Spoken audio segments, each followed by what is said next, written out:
Welcome. You're watching Rugby with Rifle, a podcast about all things rugby and life, with your host, Danny Pabone and Rifle Scudder.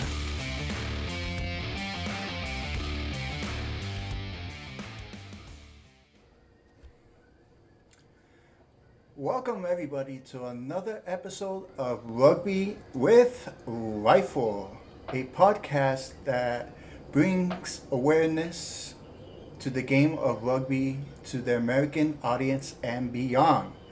So once again, I'm here with my friend Rifle. How are you doing, my friend?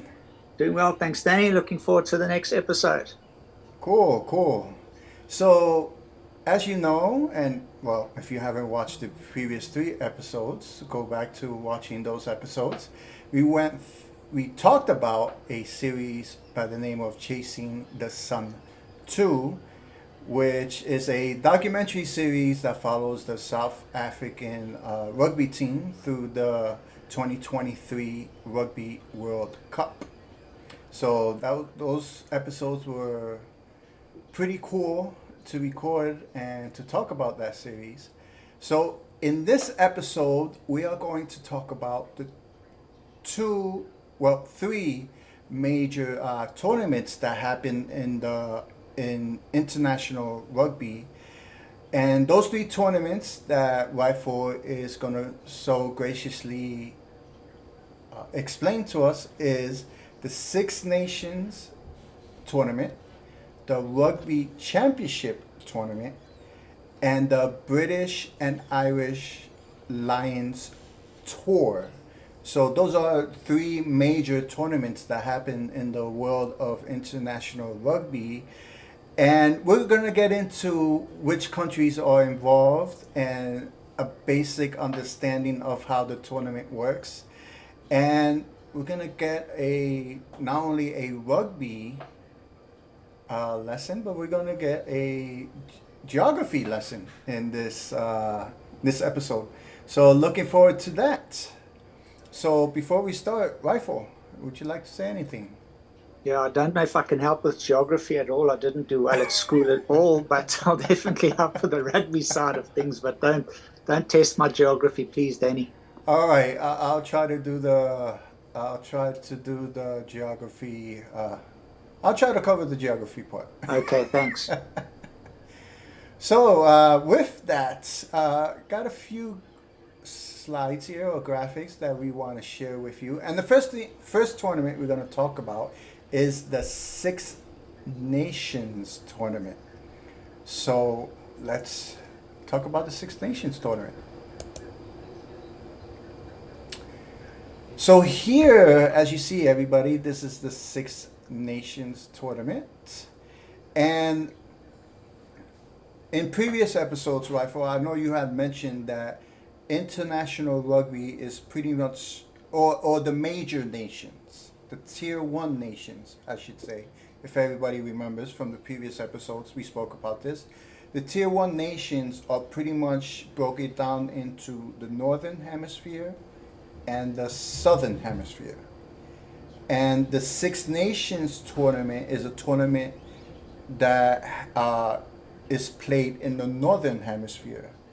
So can you explain the basics of this tournament and the countries that are involved? Sure, yeah. So as you correctly said, these are the Six Nations, the biggest rugby playing nations in the Northern Hemisphere. And as we said in the previous video, there's a big split in rugby where it comes to Northern Hemisphere versus Southern Hemisphere. And that split doesn't only have to do with countries, but it has to do with seasons as well, because of the different weather in the different nations at that time of the year. So in the Six Nations, as you can see there, we have England, Scotland, France, Wales, Ireland, and Italy. They all make up the Six Nations. This competition, when it started, it was only the 5 big nations. And then I believe it is, if I'm correct, in the year 2000, I believe Italy was added, if on the top of my mind, if that's right. So these are the big Six Nations in Europe that plays. And every year in February, they play against one another. And every team plays each other country. and they play it at their countries, different countries. And then at the end of the tournament, the one who has the most points, not points as in who scored the most points on the field, but you get points for winning, you get bonus points if you lose within a less amount of points, or if you scored so many tries. And after every game, they add the points up, and then the team with the most points wins.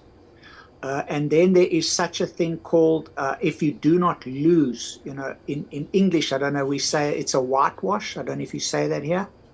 Whitewash? No, I've never Whitewash, heard yeah. of the term. Yeah. It means you didn't lose a game. So if you lose and you come last, you get the wooden spoon.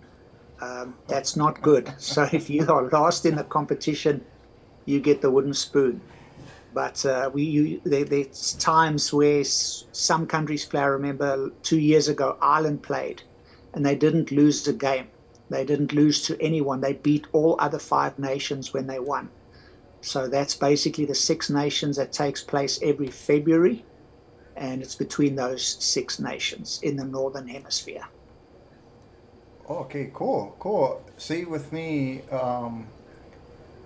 if either I or my mom takes out a wooden spoon, I'm happy because that means we're getting ready to cook something really good. Okay, where I grew up, the wooden spoon was something completely different. When the wooden spoon came out, Okay, it was yeah, not okay. good. I I had to can start imagine running. how you So, grew. Yeah, I can imagine what the wooden spoon was for. yeah, so Yeah, in my household, the wooden spoon was we're gonna cook something really good. okay, yeah, that's a good memory. So we have opposing memories of wooden spoons. Right. So you have a grand slam if you win all the games, and you get the wooden spoon if you are last in the competition. So the grand slam and the wooden spoon are the 2 prizes, the best prizes you can get, or the worst. Okay, very cool, very interesting. And I know you had. I was actually reading up a little bit on the Six Nations over the past couple of days, and it's very interesting. I know you had mentioned there's a point system. If you win the game, you get a certain amount of points. If you lose, you get 0 points. I believe was the situation. Yeah, And I don't then even know now. Yeah, yeah, and then if you tie, you get a certain amount of points, and right. then they go by whoever scored like you said, the most amount of points, not in the game, but in their scoring system. Scoring system, correct. Yes. Yes. Okay. Yeah. Cool.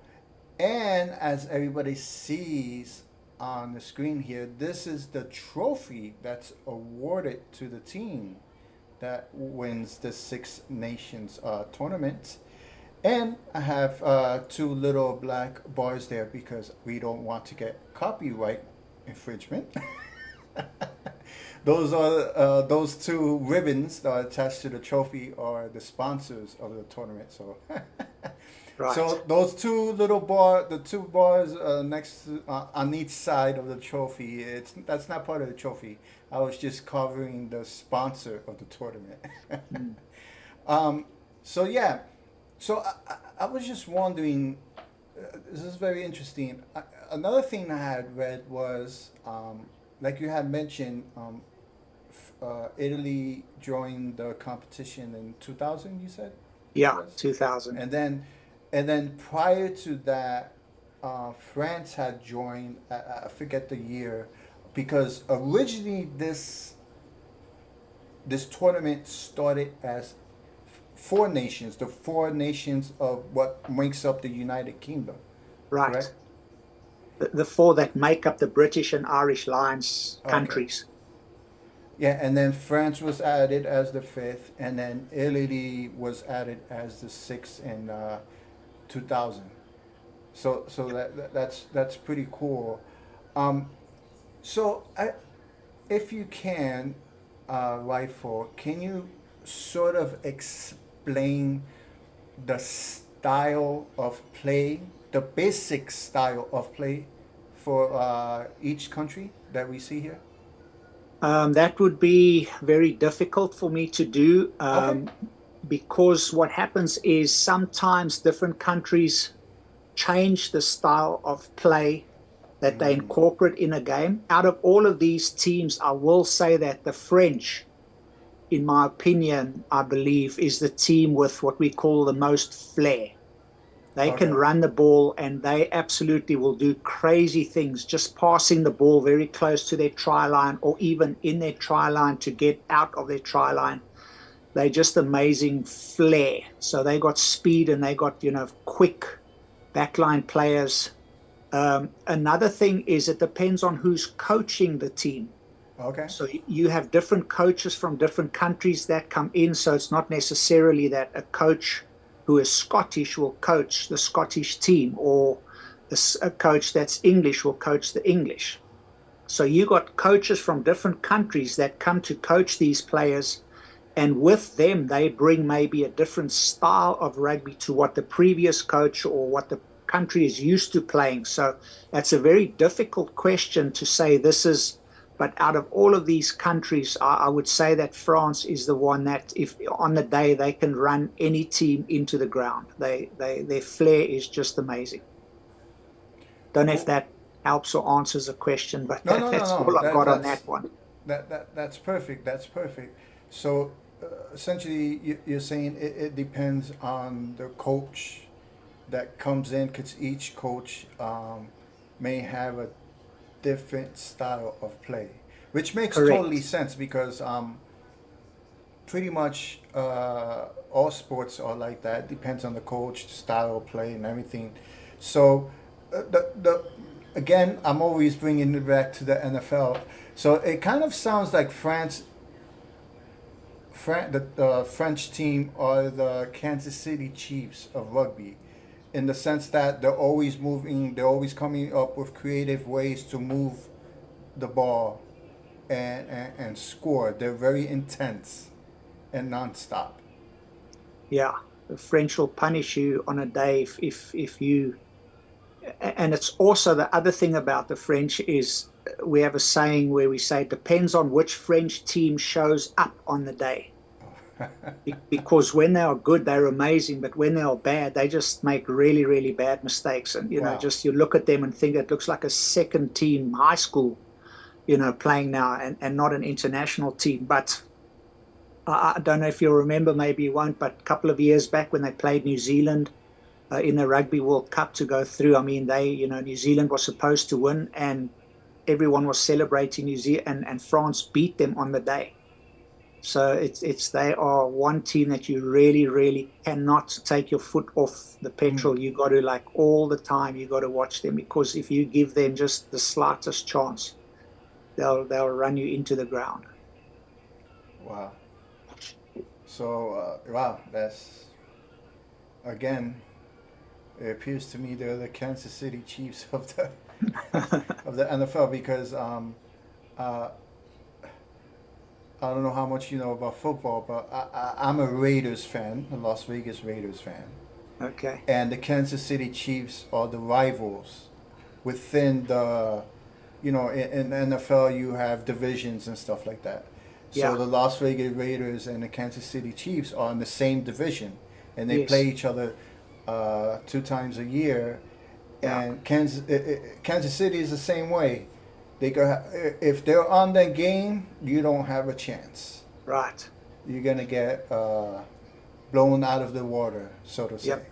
Uh, well, it's very rare that they have bad games, but yeah. So yeah, the French sound like from what you're saying, it sounds like they're in the same situation where if they come with their A game, it's gonna be a hard day at Very the much so. office. Yes, definitely. And they've got, with the flair in the background, they've now the current French team, they have huge forwards. So they're Yeah. not just able to run at the back; they can take you on at front as well. They're big, they're strong, they're powerful, and they're young. So, last year they lost to South Africa by 1 point in the quarterfinals. And 4 years from then, so 3 years from now, they're going to be a formidable team because most of their players are still young, in their young 20s. So they're Wow. going to be 4 more years of experience they're going to have under their belts. They're going to be really, really good. So, yeah, they're definitely a team to watch. Wow. Okay. So everybody, that is the Six Nations tournament, and obviously needless to say, it's called Six Nations because there's 6 nations in the tournament. Yep, It's a that's correct. no-brainer.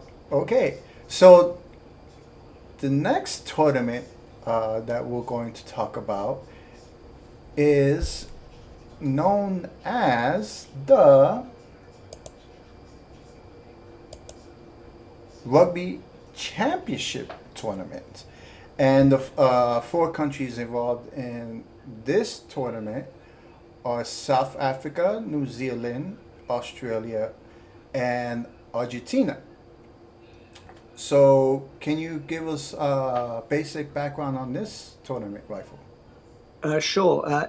Back in the day, it used to be what is called the Tri-Nations, just like the Six Nations were originally just the 4 English nations, and then France joined, and then Italy joined. This Okay. was called the Tri-Nations, and the Tri is for South Africa, Australia, and New Zealand. And then in 2011, Argentina joined this tournament. So now I don't know, changed the name from Tri-Nations to the Rugby Championship tournament. So these are the Southern Hemisphere countries, the biggest and strongest Southern Hemisphere countries. And this tournament is played in our summer, which will be South Africa or New Zealand and Australia, Argentina, their winter. So there it says in August till September. So these countries play against each other, just like the other one. They play each country one at their home Okay. ground, their nation, and then one game away. And then it's the same. A point system is allotted to the contest, and at the end of the tournament, the team with the most points, they win the championship tournament. And just to say that in this competition, New Zealand is, I don't know how many years they've won it, but they are hands down. I think South Africa won it maybe 3 times, Australia maybe once or twice, and New Zealand 15 or 16. I mean, they are miles ahead of the other 3 countries in this tournament of how many times they've won. So New Zealand has just ruled in this competition since its inauguration.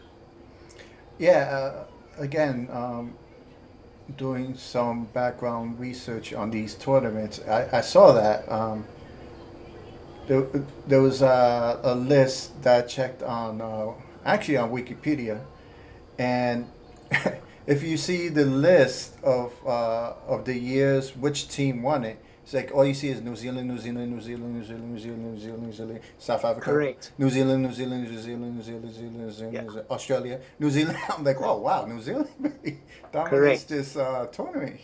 Yeah.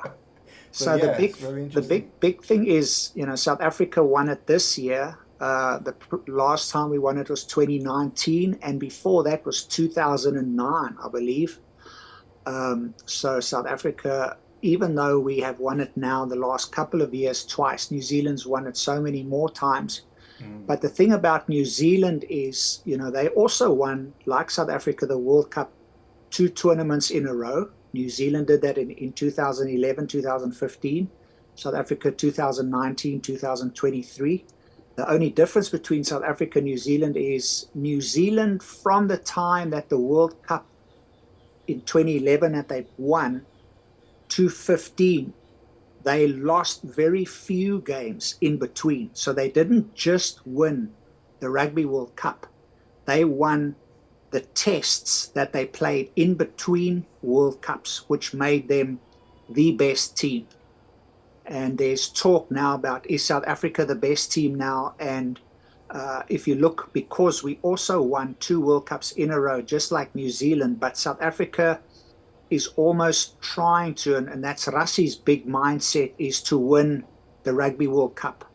Mm. So he will try things with new players and putting players out of their normal positions during or in between the World Cups to see which is the best side when they get to the Rugby World Cup. Mm. So it's South Africa, I won't say doesn't mind, that's wrong, but they will take chances and maybe lose more games in between World Cups so that when the World Cup comes, they know exactly who they want to play in what position.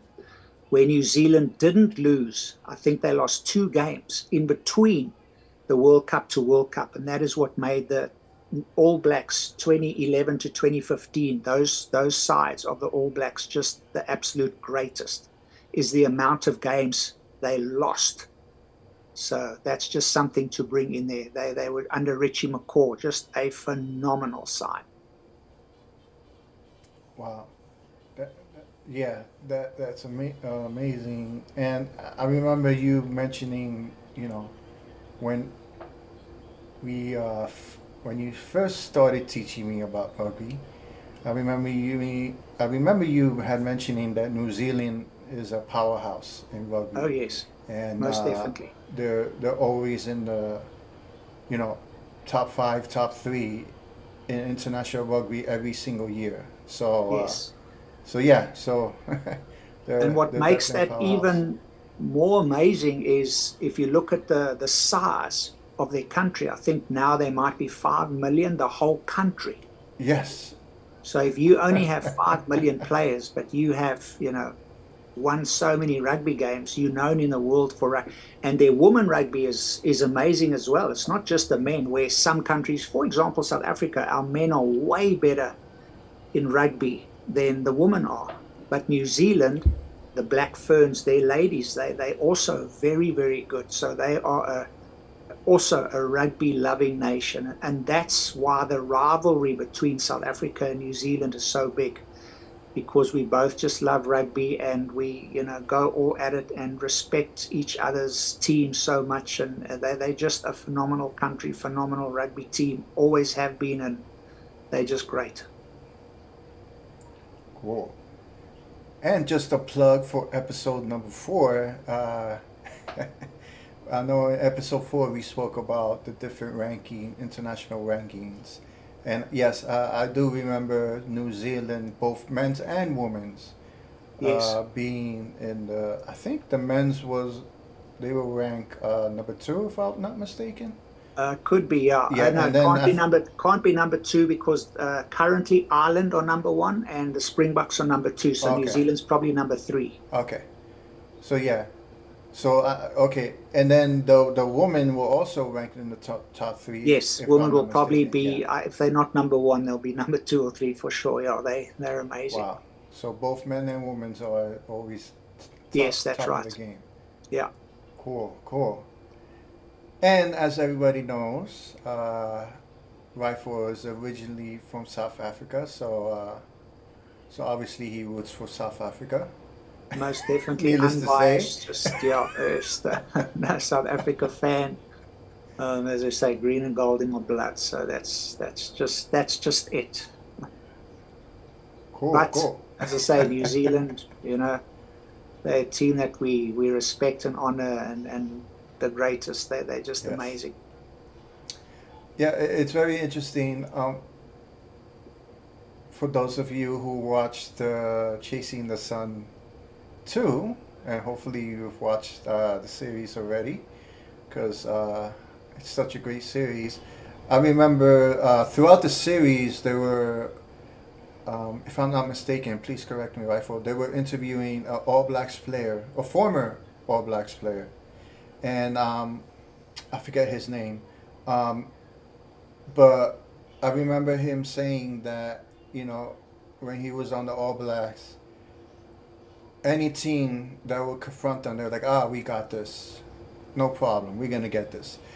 And then when the South African team will be in front of them, he will be like, okay, this is going to be a tough one. Yeah, that's Sonny Bill Williams.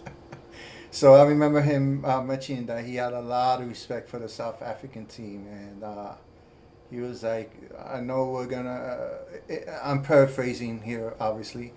I remember him saying, I know it's going to be a long day when we play the South African team. Yeah. He was one of the best. I mean, he was amazing. You know what happened in 2000? You can go look it up on YouTube. Just the interesting story about Sonny Bill. When New Zealand won 2015, they won the World Cup and they got their golden medals. And they were walking around the field, and one young boy from New Zealand jumped over the side of the stands in the stadium, and he ran onto the field to try and give Sonny Bill a hug. And as soon as he did that, obviously the security guards saw him, and as they saw him, they made a beeline for him and they tackled this little boy. I mean, he's a child and he wanted wow. just to say hi. And the security tackled him and jumped on him, and Sonny Bill went and not pulled but just got the little boy out of there. And they were like, "What are you doing?" And the little boy said, "I just want to be with him." So Sonny Bill said, "Okay," to the guards and security guards, "It's okay, I've got him." And he held his hand and he walked with this little boy back to his seat in the stands where he was. And when he got over, Sonny Bill took off his Rugby World Cup golden medal, took it off his neck and put it on this little boy's neck and gave him his golden medal. Wow. That's the heart of Sonny Bill. That's how amazing, that's the kind of person that he is. And when you look at him, I mean, he's riddled with tattoos. I mean, he's just absolutely, when he stopped rugby, he went into boxing and he just demolished guys in the ring. So he's a big, strong, he played rugby league. He's just a monster on the field. But when it came to that little boy, he took his golden medal and put it around that little boy's neck. I mean, talk about making someone's life. That's Sonny Bill, who you're talking about now. Wow, that's amazing. So the boy took the medal home. He actually gave it. Yeah, to yeah, him. he gave it to me. He gave it, took it off his neck Wow. and gave it to me. He said, "Yeah, that's that's what he did." Wow, that's amazing. So the boy being tackled by the guards was worth it then. Yes, most definitely. Yeah, he's got Sonny Bill's Rugby World Cup. I mean, you can go check it on YouTube. It's on YouTube, just Sonny Bill and giving his golden medal away. Wow. Yeah, definitely have to check that out. That's pretty So cool. yeah, that's New Zealand. That's their players. That's who they are. They're amazing. Wow. And it's funny because you had mentioned he has tattoos all over and everything. And I think I had mentioned this to you. When I first met you, I'm not gonna lie, I was a little shaken. I was like, okay, is this guy in the motorcycle gang? I don't want to mess with him if he is. So yeah, I'm not gonna lie. When I first met you too, I was like, okay, I gotta behave in front of this guy because. Judge not, the good book says, Danny. Yes, I know. I'm sorry. Don't worry, my wife did exactly the same. So you're in good company. Okay, so I don't feel bad. No, you don't. But then I got to meet you, and you have the biggest heart. So yes, I judged, and I was very wrong. Thanks. So yeah, I just when you mentioned the tattoos, I just thought about that. I remember when I first met you. Cool. All right, buddy. So that's the Rugby Championship tournament, and as you can see, that is the trophy that is awarded to the winner of this tournament. Now, I remember you had sent me a video but I think that was the Rugby World Cup trophy of players drinking from the trophy. That was the Rugby World Cup trophy, right? It is a Rugby World Cup, but I mean, they drink from any trophy. Okay. The Six Okay. Nations as well, when they got that, it's big empty. The New Zealand and Australia, they play in the Bledisloe Cup. I mean, that's a huge thing. And it's this, so you can pour a lot of beer in there as well. South Africa, Okay. we do the brandy and Coke. That's our favorite drink. That's what we drink in South Africa. But you can pour, yeah. So most of the cups have that hollow, but the Webb Ellis Cup, definitely the boys drink out of that, yeah. Okay, cool. Yeah, that's a very interesting ritual because I can't think of any American sport where that happens, where people just because there's you have the NHL, the Stanley Cup, which has an opening, and you probably could pour something in there, but I don't think any team will pour anything and drink from it. So it's pretty cool ritual. I don't think any that I could think of. There's a couple, 2 or 3 American professional sport trophies that you could pour something into and drink from. Yeah, yeah, it's pretty cool ritual. And you can in Chasing the Sun 2 as well. I can't remember precisely what episode it was, but Rassie actually says to the guys, I think it's maybe episode 3, he says you've got 2 more games, and then you can drink from the cup. So I don't know if you picked it up in there. Maybe you didn't. But he says, Oh, yeah. if you win the next 2 games, guys, you can write your name and you can drink from the cup. So, yeah, Okay. every country drinks from the Rugby World Cup and the Six Nations as well. They celebrate. Pretty cool. No, I didn't pick that up, but maybe when I watch it a third time, because I do plan to watch it a third time, because it's such a great, such a great Sure. series. Maybe I'll pick it up the third You'll time pick up other around. things in there as well that you didn't the first or second time. Yeah, I mean, yeah, and again, not to get off what we're talking about here. Um, I can't stress enough what a good series it was, and I Mm. really did enjoy it. And for those of you who haven't watched it yet, again, I'm gonna stress: go to rugbypass.tv, create a free account, and watch Chasing the Sun 2, because again, you won't regret it. But I remember watching all 5 episodes the first time, and then there was so many things going on, and there was so many different, stories going on with all the players and the coaches and stuff like that. Then when I watched it the second time, I caught things. It's like you said, I caught things that I didn't catch the first time. I was like, okay, oh, that's pretty cool. I didn't catch this the first time. So now when I go through the third time, I'm sure, like you said, I'm going to pick up stuff that I didn't catch the first 2 times. Definitely. And I think another reason for that is as well, when you watched it the first time, you didn't know a lot about rugby. Yeah. You and I had been meeting a couple of months. You hadn't watched all the videos that I've sent you. You hadn't read all the articles I've been sending you. So you're learning, and now your knowledge of rugby is way, way, way bigger than it was when you watched it the first time. So just having more knowledge about the game and watching the game and how the guys talk and what they're saying and what the coaches mean, you'll get more and more of that as your knowledge for rugby expands, which yours currently is greatly. So that's another reason you'll be picking up more and more. Well, yeah, and I got all that thanks to you. Oh no, just an absolute pleasure. Yes, yes, thank you. Okay, okay, everybody. So we said we're going to speak about 3 tournaments. So the next tournament that we're going to speak about, and okay, so this is known as the British and Irish Lions Tour, and here you see uh, the jerseys that are worn during this tournament.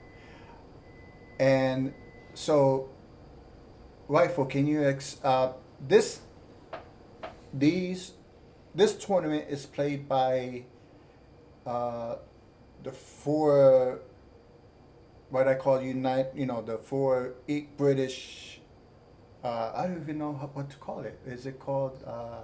I mean, they're separate nations, but I guess the only Right, way I yeah. could describe it is United Kingdom. United Kingdom, you're on Yes. Ireland, yeah. Okay, so Ireland, Wales, Scotland, and England. So these That's are the correct. only 4 teams that play in this Yes. tournament, correct? Yeah, you only from those 4 countries do they pick the British and Irish Lions. Okay. So every 4 years, the northern team, which is called the British and Irish Lions, they play a Southern Hemisphere team. Okay. So this is once again, this is North versus South, Northern Hemisphere versus Southern Hemisphere. So Okay. every 4 years, the British and Irish Lions, they will choose a team representative from those 4 countries, and then they will tour the 3 big Southern Hemisphere, either New Zealand, Australia, or South Africa. So they play, and then 4 years later, they will move on to the next Southern Hemisphere country, and 4 years later, they will move to the other one. So next year in 2020, what would that be? 25, the Mm-hmm. British and Irish Lions are touring Australia. They're going to Okay. be playing there. So this is a big occasion in the world of rugby. So other than the World Cup, which is the biggest tournament, Mm-hmm. uh, you have the Six Nations and the Rugby Championship every year, but every 4 years, this is something big, and the whole world of rugby looks forward to this. and it's a big thing. I'm telling you, when these guys run out on the field once again, that North and South rivalry. Yeah. And in years past, you know, you won't know the guys, but there was a big incident that happened with the Irish captain. He was tackled high, and guys from New Zealand picked him up, and they did that spear tackle, and he hurt his neck. Brian O'Driscoll, they call him BOD. Just a magnificent player, brilliant, world class, and he got injured and couldn't finish the tour. It was, and then the next game, the guys wanted to get the New Zealanders back for doing that. Then the tournament before that, when they played in South Africa, you can go to YouTube. It is called the most bloody rugby game of all. It was the British and Irish Lions against the Springboks in South Africa. It's hard. I mean, rugby is always hard, but some games are just harder than others. And so the British and Irish Lions tour, it's a big thing every 4 years, and they play one of the Southern Hemisphere teams. So next year we're looking forward to Australia. Okay. And thank you for clarifying that. I thought it was the 4 teams play against each other. No, the 4 nations. So the British and Irish Lions tour, their team is made up of players from the 4 nations that play together. Correct. Yeah. Okay. It's So not that they play against each other. Okay. No, they pick one team from those 4 nations. That's why they should be such a strong team. Oh, so That's they why pick one team from the 4 nations. Yes. Okay, so it's not players from the 4 nations. They pick one team from the 4 nations. I don't know if I'm explaining it. They England, Ireland, Scotland, and Wales. Okay. They look at those 4 countries, and then they pick the best players from those countries, and they choose one team from those 4 nations. Okay, got it. And that one team goes and tours. Okay. Got it. Now I got it. Thank you. Okay, and then they pick one country from the Southern Hemisphere.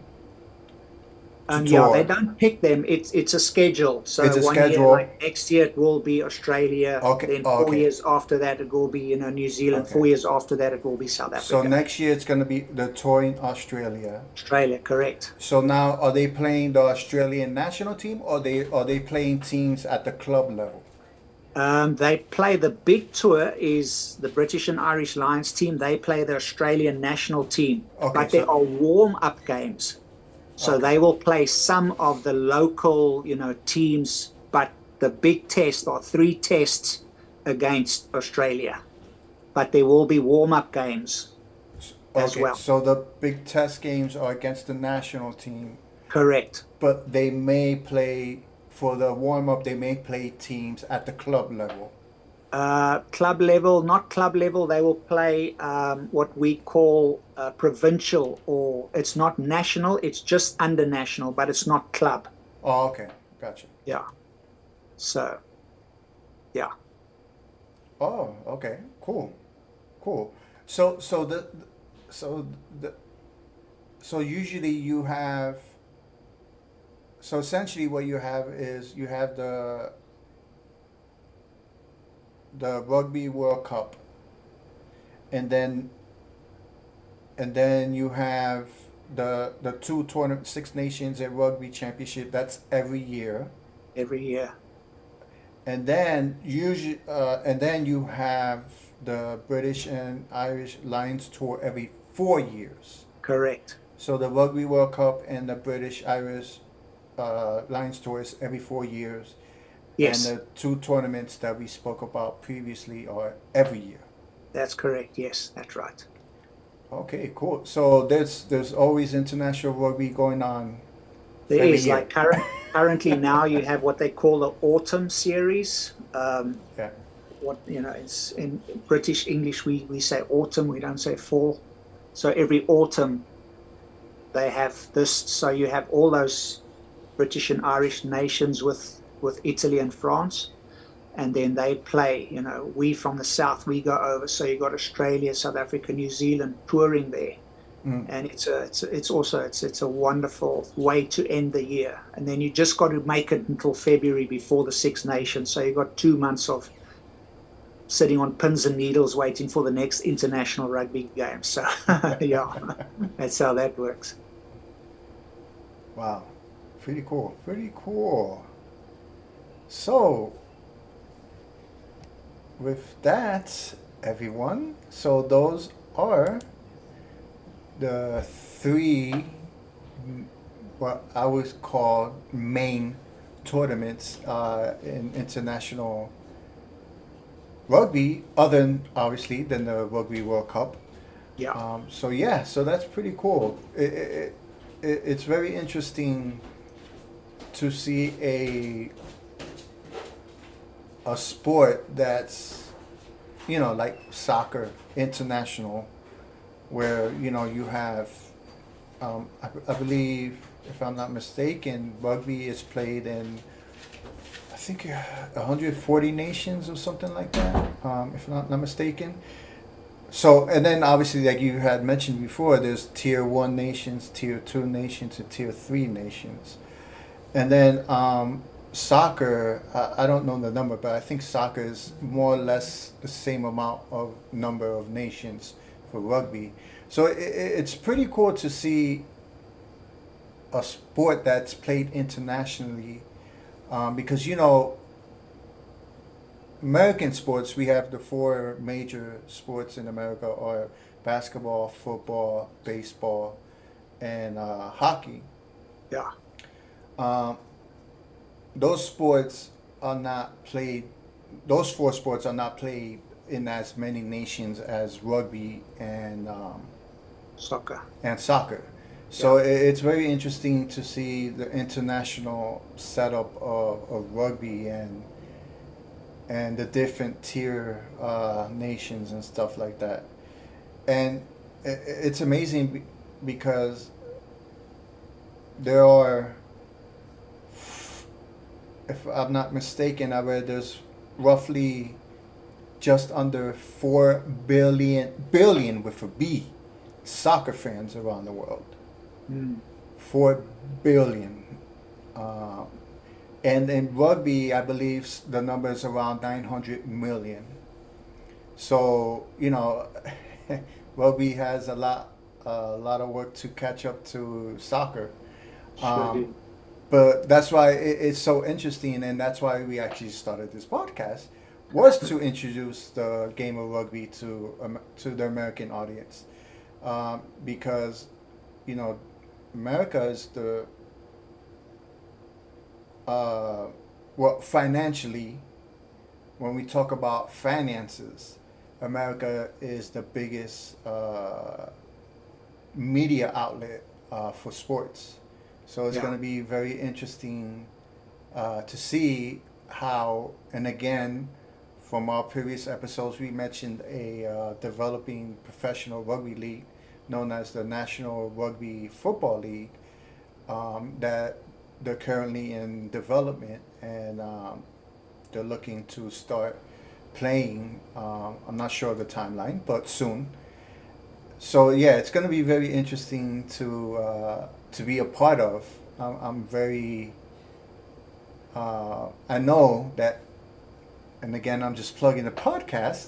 I know this podcast is going to be part of that movement in this country. So it's going to be very interesting and exciting to be a part of that journey, to Yeah. bring I this can't game wait to to this go to country. the first games. Yeah, it's going to be wonderful Yes, it is, and I'm so much looking forward to it. for sure. So with that, everyone, again, you've been watching Rugby with Rifle podcast, and looking forward to our next episode. Rifle, thanks again. Yeah, very welcome. Thank you, everybody. And enjoy tomorrow. New Zealand are playing against Ireland. So enjoy the game and thank you for joining us. Thanks, Danny. Okay, thank you. So once again, everybody, thank you for watching, and until next time, take care, everybody. Cheers, everyone. Thank you for watching this episode of Rugby with Rifle. Remember to press the like button and subscribe to the channel if you haven't yet, to support this podcast.